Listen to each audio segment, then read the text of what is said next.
Good afternoon everyone. Today we are going to discuss about the pragmatism. आज हम pragmatism के बारे में पढ़ेंगे जिसे हिंदी में प्रयोजनवाद के नाम से भी जानते हैं। प्रयोजनवाद जो है अगर हम बात करें तो ये वेस्टर्न स्कूल ऑफ फिलॉसफी का एक स्कूल है जिसके वेस्टर्न फिलॉसफी में जो है कई एक स्कूल्स हैं जिसके हम लोग 3 स्कूल्स के बारे में ऑलरेडी डिस्कशन कर चुके हैं। फर्स्ट जो था डिस्कशन हमारा वो आइडियलिज्म पे था, सेकेंड रियलिज्म पे था and third one is naturalism पे था।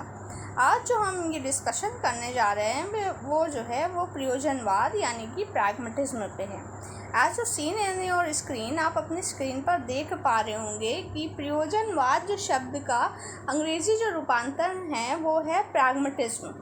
अंग्रेज़ी में जो प्रयोजनवाद, जैसे मैंने कहा कि हिंदी में प्रैग्मेटिज्म को प्रयोजनवाद कहते हैं, तो प्रयोजनवाद का जो अंग्रेज़ी रूपांतरण है अंग्रेज़ी में इसको प्रैग्मेटिज्म कहते हैं। और कुछ विद्वान जो हैं, जो कुछ एजुकेशनिस्ट ऐसा मानते हैं कि प्रैग्मेटिज्म जो है वो शब्द की जो उत्पत्ति है वो यूनानी शब्द प्रैग्मेटिसिटी कोर्स से हुई है, जो सीन इन योर स्क्रीन, जैसे कि आप अपने स्क्रीन पर भी देख पा रहे होंगे।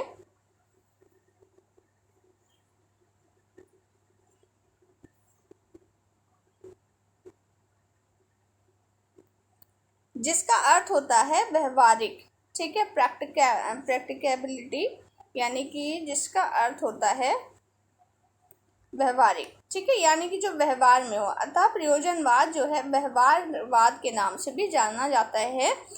व्यवहारवाद यानी कि प्रयोजनवाद, आपको मैंने भी बताया कि एक तो इंग्लिश में हम कहते हैं इसको प्रैग्मेटिज्म, हिंदी में हम इसको कहते हैं प्रयोजनवाद, और इसका दूसरा नाम व्यवहारवाद के नाम से भी हम इसे जानते हैं। और एक जो नाम है वो उसका है फलवाद, यानी कि हम इसको फलवाद के नाम से भी जानते हैं। अब हम इसकी सिद्धांत के बारे में बात करेंगे कि बेसिकली इसका जो सिद्धांत है वो क्या कहता है। तो सिद्धांत हम जब देखते हैं तो जैसे कि हम सिद्धांत की बात करते हैं तो हम पाते हैं कि जिसके जो इसके विचार हैं, जो मूल हैं, और जो इसका जो सत्य का निर्माण है, ये कहते हैं कि ट्रुथ क्या है, इनके लिए सिर्फ ट्रुथ वही है जो क्या है, ऐसा उन चीज़ों को ये लोग सत्य मानते हैं, ट्रुथ मानते हैं, जिनके जो परिणाम हैं, जो रिजल्ट्स हैं वो अच्छे आएँ, वो संतोषजनक आएँ। अगर कोई चीज़ ऐसी है जिसके रिज़ल्ट अच्छे हैं, कोई भी काम, कोई भी डीड जो हमने करी, उसके रिज़ल्ट अगर संतोषजनक हैं, हमारे लिए अच्छे हैं, तो क्या होंगे, वो वही जो होगा वो हमारे लिए सत्य होगा। अगर जो चीज़ ऐसी है घटित हो रही है हमारे साथ जो हमारे लिए बुरी है, तो हम उसको सही नहीं मानेंगे, हम उसको वैलिड नहीं मानेंगे, हम उसको ट्रुथ नहीं मानेंगे। ये क्या करते हैं कि जो मानव जीवन के वास्तविक पक्ष पर ध्यान देते हैं, यानी कि जैसे मैंने अभी कहा कि अगर हमारे साथ कोई भी हमने काम किया और उसके अगर रिजल्ट्स अच्छे आए हैं तो हम उसको वैलिड मानेंगे, वही हमारे लिए सत्य है, वही हमारे लिए ट्रुथ है। लेकिन जब ये जैसे हमने आपसे ये बात कही तो आपको इससे अंदाज़ा लग गया होगा कि जो भी है ये पूरा जो इसका जो थॉट है, फुल थॉट्स किसके ऊपर बेसिकली बेस्ड हैं, जो पूरा मनुष्य पर बेस्ड हैं, मानव जीवन के वास्तविक पक्ष पर बेस्ड हैं, ठीक है। और ये क्या करते हैं, ये जो है ये संसार को ही स्वीकार करते हैं। ये कहते हैं कि जो भी ये संसार में है, जो हम अपने संसार में ज़्यादातर बेसिकली जितनी भी आइडियोलॉजीज़ ने बात करी है संसार की, तो उन्होंने सेंसेस के थ्रू ही क्या किया है, नॉलेज को गेन करने की बात की है। सेम एज इट इज़ इन्होंने भी ऐसे ही किया है। जैसे कि रियलिज्म में भी ऐसे माना जाता है कि हम क्या करेंगे, दुनिया को मानते हैं, हम संसार को मानते हैं, भौतिक फिजिकल वर्ल्ड को मानते हैं, और उसका जो नॉलेज का ग्रास्प है, जिसे जो नॉलेज को एक्वायर करना है, वो हम अपने सेंसेस के थ्रू करेंगे। इसी तरह से ये भी कहते हैं कि हम क्या करेंगे, हम अपने जो संसार के जो अस्तित्व है उसके लिए हम क्या करेंगे, अपने इंद्रियों को क्या करते हैं, मानते हैं, अपने इंद्रियों के ज़रिए क्या करते हैं, हम उसको अस्तित्व को, संसार के अस्तित्व को देख पाते हैं, समझ पाते हैं। और ट्रू नॉलेज जो है, ठीक है, जो नॉलेज एक्वायर करते हैं वो हम अपने सेंसेस के थ्रू करते हैं, ठीक है। और ये क्या कहते हैं, किसी संसार के अस्तित्व को नहीं मानते हैं या और किसी चीज़ को नहीं मानते हैं। वे ना तो आत्मा को मानते हैं ना ही तो परमात्मा। मीन्स ये स्पिरिचुअलिटी, ये गॉड और सोल, ठीक है, जैसे हम कहते हैं सोल एंड गॉड, ये ना गॉड पे बिलीव करते हैं ना ही तो सोल पे बिलीव करते हैं। इनका जो बेसिकली पॉइंट ऑफ व्यू है वो पूरा फिजिकल वर्ल्ड है। फिजिकल वर्ल्ड में जितनी भी चीज़ें हैं हम उनको एक्वायर अपने सेंसेस के थ्रू करते हैं। और जो हम सेंसेस के थ्रू करने के बाद जो चीज़ हमारे लिए, जो रिज़ल्ट, जो चीज़ हम देखते हैं, समझते हैं, जिनके रिज़ल्ट हमारे लिए बेहतर आते हैं, गुड आते हैं, संतोषजनक आते हैं, हम उन्हीं परिणामों को, हम उन्हीं चीज़ों को ट्रू मानेंगे, वैलिड मानेंगे। अगर जिन चीज़ों के परिणाम हमारे लिए ख़राब आ रहे हैं हम उनको ट्रू नहीं मानते, हम उन्हें वैलिड नहीं मानते, ठीक है। I hope you all understand. आपको इनकी थ्योरी समझ में आ गई होगी। अच्छा, जैसे मैंने अभी आपको कहा कि हर चीज़ में जितने भी स्कूल्स हैं वो क्या करते हैं, वो ट्रू नॉलेज को, ट्रूथ को खोजते हैं कि वास्तविक रियलिटी क्या है, दुनिया की जो रियलिटी है वो किसके ऊपर बेस्ड है, सेम एज इट इज़। ये भी ऐसे ही करते हैं। ये क्या कहते हैं, ये कहते हैं हमारे लिए, जैसे मैंने अभी आपको फर्दर बताया था पहले कि इनके लिए ट्रुथ क्या है, सत्य क्या है, सिर्फ सत्य वही है जिसके परिणाम अच्छे हों। तो ये क्या कहते हैं, ज्ञान को साध्य ना मानकर मानव जीवन को सुखमय बनाने का साधन मानते हैं, ठीक है। ज्ञान क्या है, ऐसा ज्ञान नहीं जो हमारी लाइफ को मतलब अगर हमारी लाइफ को कोई नुकसान होता है, ह्यूमन लाइफ को कोई नुकसान है, तो ऐसी नॉलेज, ऐसे ट्रुथ को ये बिल्कुल एक्वायर करने के लिए नहीं कहते हैं, चाहे वो जितनी भी वैलिड हो, इनके लिए इनवैलिड हो जाती। बट अगर कोई भी ऐसी चीज़ जो कि इनके लिए सही है, जो लाइफ को अच्छा बना रही है, ठीक है, किसी और सेंसेस में ले जाएंगी, जो बेहतर बनाती, जो गुड क्वालिटीज़ को लाती, सिर्फ हम क्या करेंगे, उसी को क्या मानते हैं, ट्रुथ मानते हैं। एक चीज़ जैसे मैंने अभी कहा कि इसमें 3 चीज़ें जो सामने आ रही हैं कि ये अपने सेंसेस के थ्रू, यानी कि इंद्रियों के थ्रू जो है नॉलेज को एक्वायर करते हैं। नॉलेज वही है इनके लिए, रिज़ल्ट वही है, सत्य वही है जिसके रिज़ल्ट जो हैं, जो हमारे परिणाम हैं वो संतोषजनक हैं। दूसरी बात ये है। तीसरी बात अगर हम देखें इसमें तो इन्होंने ये बात कही है कि मानव जीवन को ये क्या है, सुखमय बनाते हैं, ठीक है। यानी कि पूरा जो बेस किसका पे आ रहा है कि लाइफ को क्या करना है, हमको हैप्पीएस्ट लाइफ बनाना है, यही क्या है, मेन ऑब्जेक्टिव है। अगर ऑब्जेक्टिव की बात करें तो मेन ऑब्जेक्टिव यही है। और अच्छा, ये कहते हैं कि लाइफ को अच्छा बनाना, तो आप खुद समझ सकते होंगे कि ये पूरा किससे रिलेट करके बता रहे हैं, ये पूरी सोसाइटी से रिलेट करके बता रहे हैं। यानी कि हमें क्या करना है अपने सोसाइटी में, हमें अपने वर्ल्ड में मीन्स सोसाइटी में, ठीक है, हमें इस भौतिक संसार में, समाज में क्या करना है, ऐसी हमको शिक्षा की व्यवस्था करनी है, बालकों में मतलब ऐसी चीज़ों को डेवलप करना है जिससे क्या हो, सोशल एबिलिटीज़ डेवलप हो, सामाजिक कुशलता का विकास उनके अंदर ज़्यादा से ज़्यादा हो, और वो क्या कर सके, अपनी समस्याओं को, ठीक है, अपनी समस्याओं को बेहतर तरीके से सुलझा सके। जब एक ह्यूमन बीइंग अपनी जो प्रॉब्लम्स है और उनको फाइंड आउट करके अच्छे से समझ पाता है, तो फिर आप खुद समझते हैं कि उनकी लाइफ हैप्पीली हो जाती है। तो इसी तरह से ये भी कहते हैं कि बेसिकली जो पॉइंट ऑफ व्यू था वो था समाज, ठीक है। 3-4 चीज़ों पे फोकस इन्होंने किया है।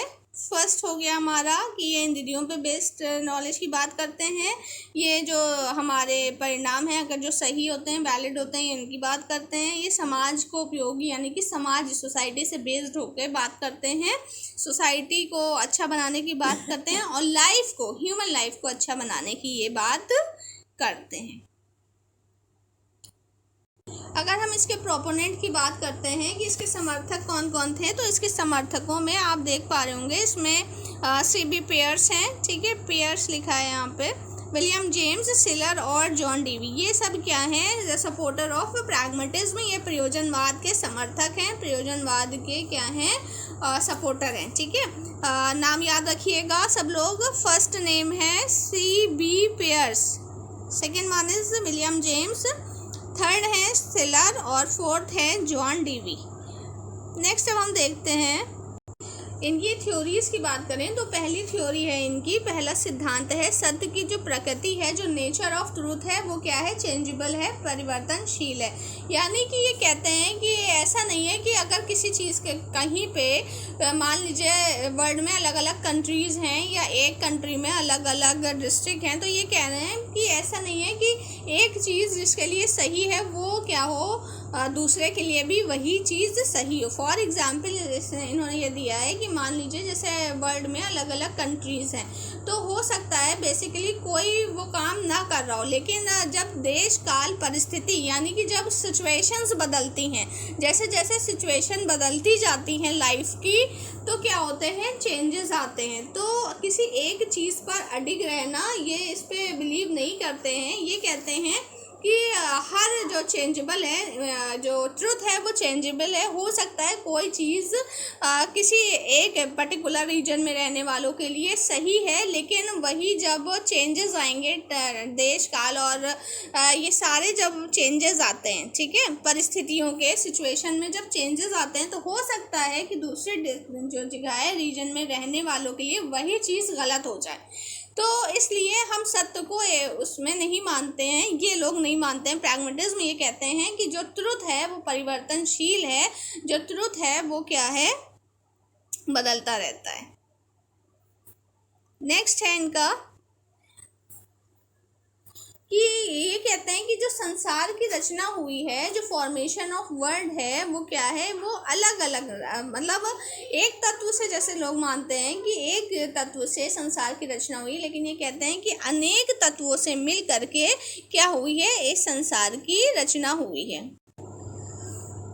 इसका अगर हम इसको थोड़ा सा इलेबोरेट करें तो हम आपसे को मतलब एक्सप्लेनेशन इसका ये हो सकता है कि जो ये कहते हैं कि अनेक तत्वों से मिलकर के संसार की रचना हुई है, यानी कि जो बेसिकली ये कहते हैं कि किसी एक से नहीं हुई बल्कि डिफरेंट एलिमेंट्स हैं, डिफरेंट तत्व हैं जिससे मिल करके क्या होती है, ये संसार बना है।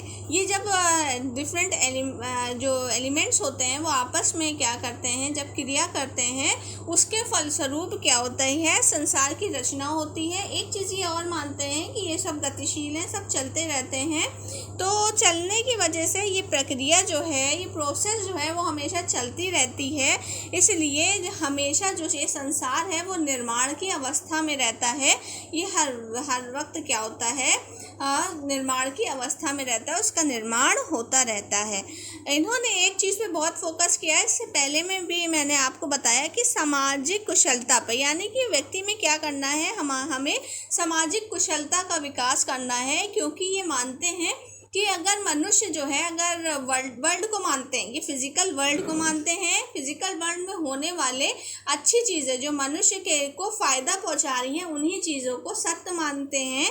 तो ये कहते हैं कि जो सामाजिक कुशलता है, ठीक है, मेन पर्पस क्या होना चाहिए इंसान का, कि अगर वो समाज के सिचुएशन में रहकर, ठीक है, अब हम अपनी सोसाइटी में क्या करते हैं, कुशलता लाते हैं, हम उनको डील कर लेते हैं, हम अपनी परिस्थितियों के अनुसार अपने आप को बदल लेते हैं और यहाँ पे हम सरवाइव करते हैं, तभी हम क्या करते हैं, एक बेहतर इंसान, एक बेहतर शख्स बन पाते हैं।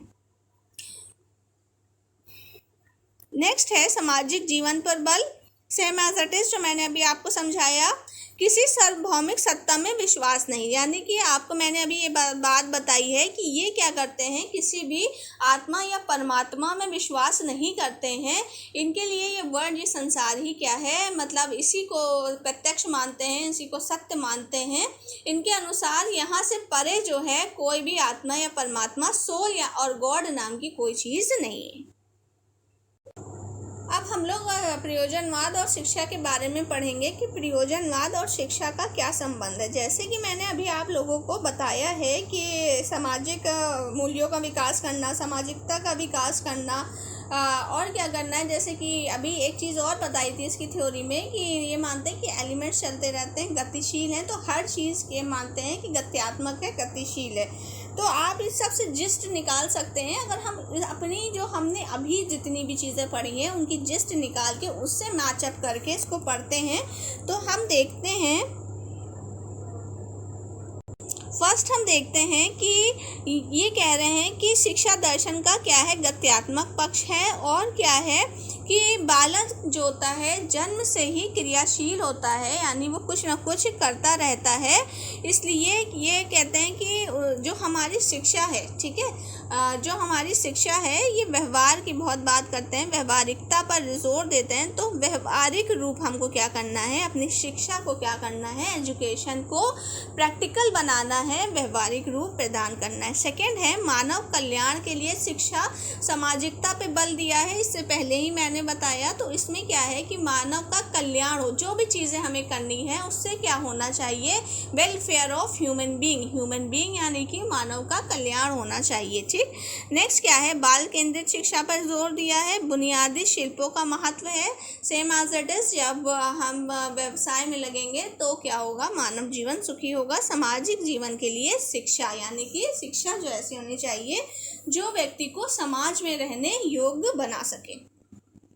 नेक्स्ट, अगर अब हम देखेंगे प्रयोजनवाद और पाठ्यक्रम, यानी कि प्रैग्मेटिज्म एंड करिकुलम। ठीक है, प्रैग्मेटिज्म में करिकुलम के लिए क्या कहा है, तो उन्होंने करिकुलम के ऊपर 4 सिद्धांतों को, 4 थ्योरीज को बेस्ड करके बताया है। फर्स्ट इन्होंने कहा है कि एकीकरण का सिद्धांत। ठीक है, एकीकरण का सिद्धांत यानी कि ये कहते हैं कि जो भी चीज़ें हैं, जितनी भी विषय हैं, अगर अब हम चीज़ों से नहीं मतलब बात करेंगे, अब हम सब्जेक्ट से बात करेंगे, क्योंकि हम शिक्षा के बारे में पढ़ रहे हैं तो हम सब्जेक्ट्स के बारे में बात करेंगे, स्कूल्स के बारे में बात करेंगे, और हम क्या बालक के बारे में बात करेंगे। तो हम देखते हैं कि ये कह रहे हैं एकीकरण, यानी कि सबसे ज़्यादा इस बात पे इसको ध्यान रखिएगा कि ये इसका क्या है, बहुत ही इम्पोर्टेंट पार्ट है। इन्होंने जो क्या कहते हैं एकीकरण का जो ये सिद्धांत दिया है, इसका मतलब ये है कि हमें क्या करना है, जो डिफरेंट सब्जेक्ट्स होते हैं उन सब्जेक्ट को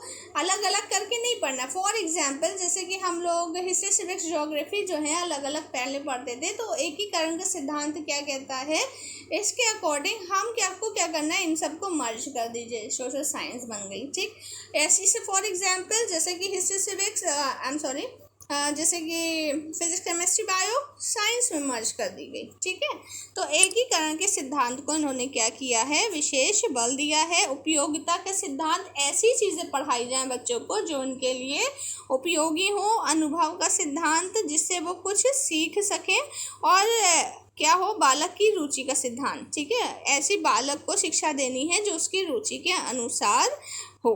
ठीक है, शिक्षा विधियों की बात करें तो बेसिकली 3 शिक्षा विधियाँ बहुत इम्पॉर्टेंट हैं इसमें। फर्स्ट है कि एकीकरण द्वारा शिक्षा। ठीक है, हमको क्या करना है, टीचिंग मेथड्स में भी क्या करना है, एकीकरण का सिद्धांत को अपनाना है। सीखने की उद्देश्यपूर्ण क्रिया प्रणाली और करके अनुभव करके सीखना सबसे ज़्यादा इम्पोर्टेंट जो है, जो करके, learning by doing and learning by experience. ठीक है, ये 2 जो है मेथड वो बहुत इम्पोर्टेंट हैं। फर्स्ट है लर्निंग बाय डूइंग,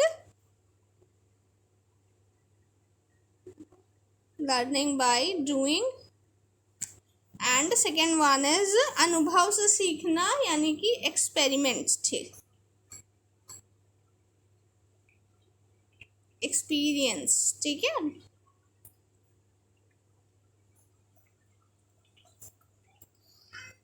एक्सपेरिमेंट पे भी अच्छा एक बात ये भी है कि इन्होंने थोड़ा सा एक्सपेरिमेंट के भी बारे में कहा है। एक्सपेरिमेंट के बारे में इसलिए ये कहते हैं कि जो हमने अभी बार बार आपको बताया कि ट्रुथ को क्या करना है, इसे इन्होंने कहा ट्रुथ वही है जो हमारे लिए उपयोगी हो। तो ट्रुथ को भी हमें एक्सेप्ट कब करना है, जब हमें देख लेंगे कि ये जो है बात, ये चीज़ जो है, जो सत्य मतलब किसी भी कोई बात है, तो उसको क्या करेंगे, पहले हम क्या करेंगे, टेस्ट करेंगे। जब वो हमारे लिए उपयोगी होगी तभी वो हमारे लिए वैलिड होगी, अदरवाइज वैलिड नहीं होगी। अब हम नेक्स्ट देखते हैं कि शिक्षण विधियों की अभी मैंने बात की थी, तो अब इसको थोड़ा इलैबोरेट करके पढ़ेंगे। देखिए, शिक्षण विधि की बात है तो स्व अनुभव के द्वारा सीखना, लर्निंग बाय डूइंग। एक बार मैं फिर से लिख देती हूँ, डिफरेंट फर्स्ट है लर्निंग बाय डूइंग इसमें, ठीक है, और चाइल्ड सेंटर्ड एजुकेशन है, ठीक है। जैसे कि अभी हम लोगों ने पीछे भी पढ़ा कि स्टूडेंट की जो भी है इंटरेस्ट के अकॉर्डिंग क्या करना है, हमको एजुकेशन देनी है, तो इसलिए क्या है जितने भी बाल केंद्रित शिक्षण विधियां हैं, ठीक है, जो बाल केंद्रित में कौन कौन सी आ जाती हैं, जैसे कि हमारी ड्रामेटाइजेशन आती है, स्टोरी टेलिंग मेथड आ जाता है, हमारा डिस्कशन आता है, हमारा डिबेट आता है, हमारा ड्रामेटाइजेशन आता है, हमारा एक्सप्लोरेटरी मेथड आता है, डिफरेंट मेथड्स, ठीक है, प्रोजेक्ट मेथड है।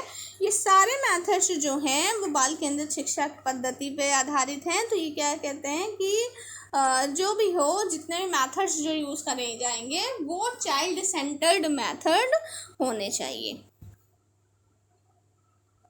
इंटीग्रेशन, इससे पहले भी मैंने आपको बताया कि इंटीग्रेशन, ठीक है, इंटीग्रेशन यानी कि एकीकरण के सिद्धांत पे बल दिया है। एकीकरण का सिद्धांत यानी कि हमें क्या करना है, शिक्षा विधियों में भी एकीकरण के सिद्धांत को मर्ज करके पढ़ाना है, ठीक है।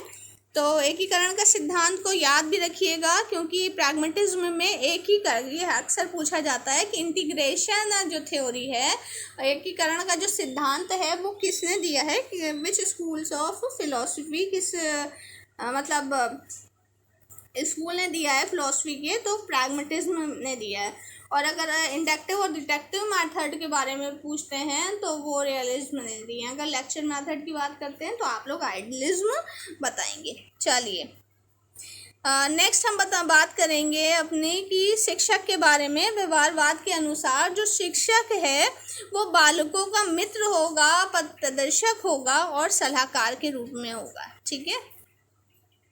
इतनी बात याद रखिए। बालक का क्या होगा, एक हम वर्ड है जिसे बहुत यूज होता है, facilitator. Facilitator as a facilitator काम करेगा, एज अ पथ प्रदर्शक के रूप में काम करेगा, एज अ गाइड काम करेगा और एज अ फ्रेंड काम करेगा। क्या टीचर को एज अ फ्रेंड होना चाहिए? मुझे कमेंट बॉक्स में कमेंट कीजिएगा। चलिए नेक्स्ट अब हम देखेंगे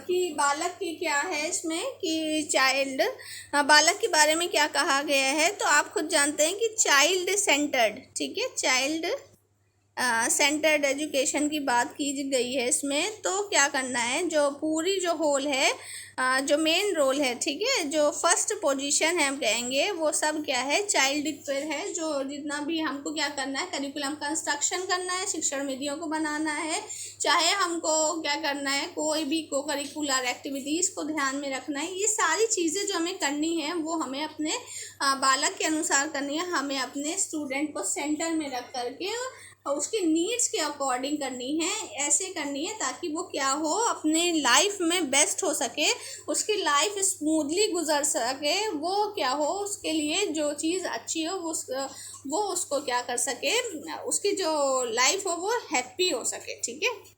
I hope you all understand this. अगर आपको इसमें कुछ भी दिक्कत होती है तो प्लीज़ कॉल मी और कमेंट मी।